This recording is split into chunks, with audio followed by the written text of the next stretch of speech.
Two countries, two islands, two completely different ways of living.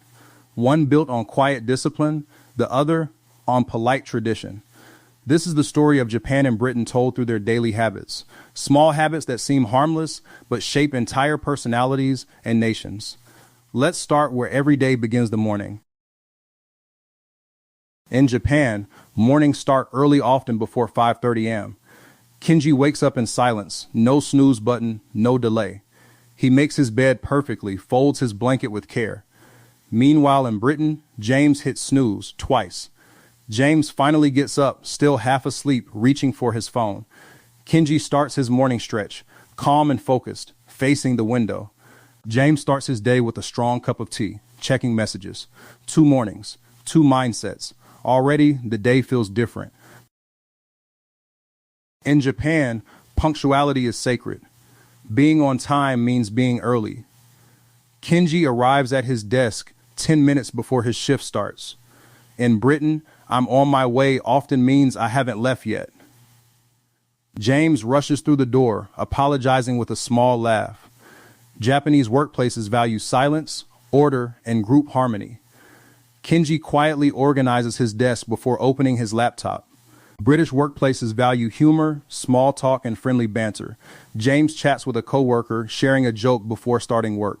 Both take their work seriously, just in very different ways. One with quiet focus, the other with light conversation.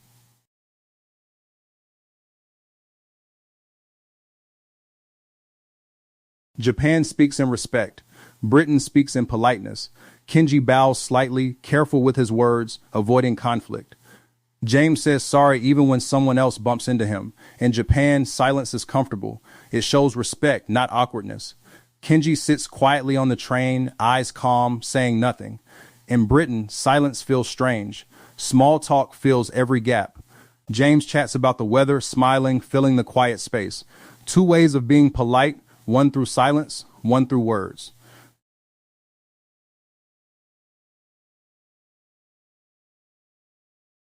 Discipline in Japan starts young in schools, homes, even trains. A young Kenji in school uniform cleans his own classroom.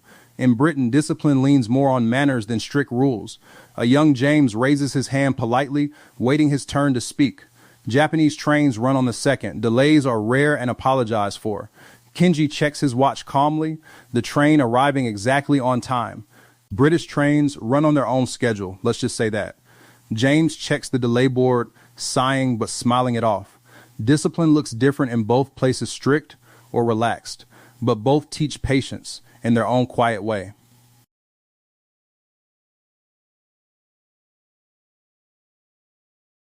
Food in Japan is not just eating, it's a ritual. Kenji says Itadakimasu softly before touching his meal. Portions are small, balanced, and eaten slowly with gratitude. In Britain, food is comfort, hearty, warm, and shared. James digs into a plate of fish and chips, relaxed and happy. Japanese meals value presentation, color, balance, and calmness. Kenji arranges his rice and vegetables neatly before eating. British meals value comfort, a cup of tea fixes almost anything. James pours his tea, steam rising, a small smile on his face. Different tables, different traditions, same human need comfort. Money habits reveal a culture's deepest values. In Japan, saving is a way of life, not just a goal. Kenji places coins carefully into a small labeled savings box. Japanese households save consistently, often over 30% of income. Kenji reviews his budget notebook, calm, organized, satisfied. In Britain, spending often comes first, saving comes later. James swipes his card casually, smiling, enjoying the moment. Debt is more common in Britain: credit cards, loans, spending habits. James checks his phone, a slight frown seeing his bank balance. One nation saves quietly, the other spends confidently and pays later. In Japan, family duty runs deep. Respect for elders is central. Kenji visits his parents, bowing gently, offering a small gift. Emotions are rarely shown loudly. Love is expressed through actions. Kenji quietly helps his father. No words needed between them. In Britain, family is close but shown through humor and warmth. James hugs his father, laughing, teasing him about something small. Japanese couples show love through quiet support and small gestures. Kenji hands his partner a warm drink, saying very little, meaning a lot. British couples show love through banter, jokes, and shared laughter. James jokes with his partner, both laughing over a shared meal. Japan values gaming, quietly enduring hardship without complaint. Kenji faces a difficult day, staying calm, breathing steadily. Britain values the stiff upper lip, staying composed under pressure. James faces bad news, pauses, then simply says, "Well, that's life."